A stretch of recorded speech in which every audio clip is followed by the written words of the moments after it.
We continue our work at Ukraine Crisis Media Center and now give the floor to Mr. Vilyen Pidgornyy, Ministry of Defense spokesperson, with information on Russian military aggression in eastern Ukraine.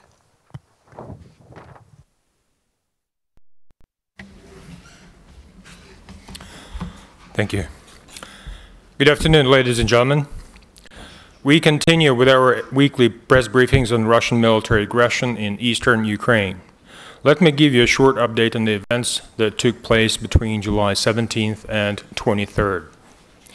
Last week, the number of ceasefire violations committed by Russia-backed militants ranged between 11 on Friday, July 21st, and 29 on Thursday, July 20th.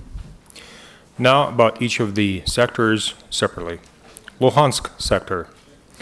On Monday, Tuesday, and Wednesday, Russian militants opened fire using small arms at positions of Ukrainian armed forces all across the front line in the sector.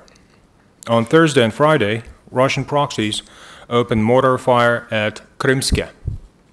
Over the weekend, invaders fired at positions of Ukrainian army with grenade launchers. Last week, the daily number of ceasefire violations in Luhansk sector ranged between 4 and 13. Donetsk sector. On July 17th and July 18th, pro-Russian militants engaged Avdiivka with mortars. The number of mortar bombs discharged against positions of Ukrainian forces averaged 40 per day. As a result of one of the attacks on July 18th, 2 male civilians were wounded in the residential area of Avdiivka. On July 19th, militants opened fire with small arms at Luhansk. They also opened fire at Avdiivka and Pidgornyy on that same day. On July 20th, Russian proxies opened mortar fire in the area of Avdiivka and Donetsk airport. On July 21st, invaders opened fire against Avdiivka residential areas once again. 2 female civilians and 2 children were wounded in that attack. On July 22nd, Russian-equipped militants initiated a medium-intensity mortar attack against Verkhnotoretsk. Last week, the daily number of ceasefire violations in Donetsk sector ranged between 4 and 13. Now, Mariupol sector. Last week, the tensest situation was registered in Krasnogorivka. On July 17th, invaders opened high-intensity mortar fire against Ukrainian positions not far from the city, having fired 85 mortar bombs just in 3 hours. On July 18th, the enemy used main battle tanks to fire at Krasnogorivka.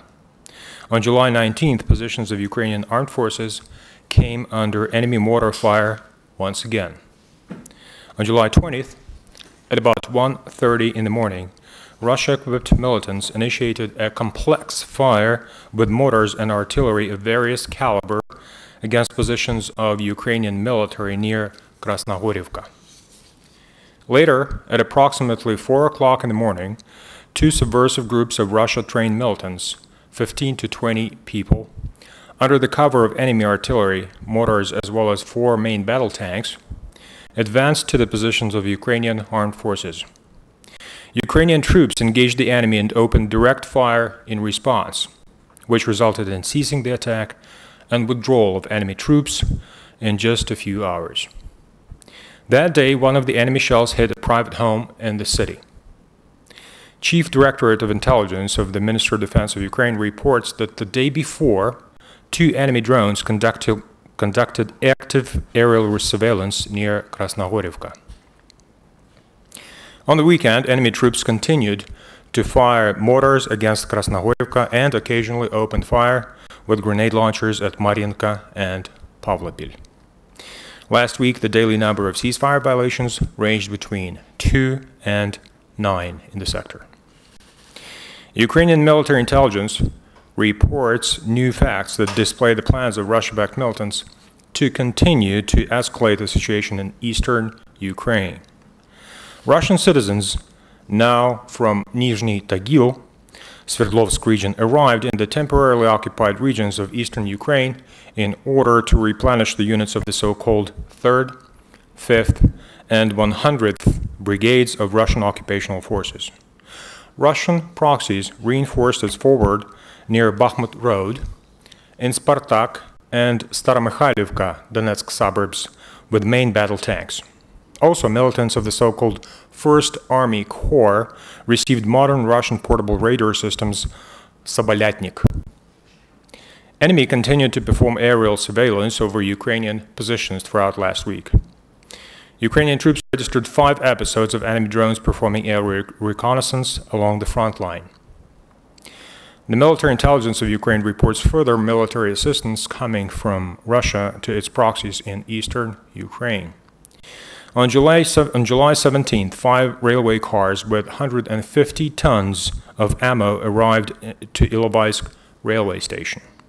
Also, nearly 1,600 tons of fuel were delivered to Rovenki.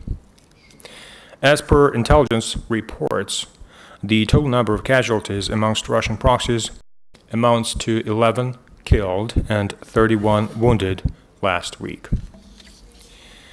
12 Ukrainian servicemen were killed in action, and 20 were wounded in action last week. Among them, 4 servicemen were killed and 4 wounded as a result of booby trap explosions. 1 Ukrainian serviceman was captured during the combat near Krasnohorivka on July 20th. Our hearts go out to the families and friends of the fallen Ukrainian heroes who died defending their motherland.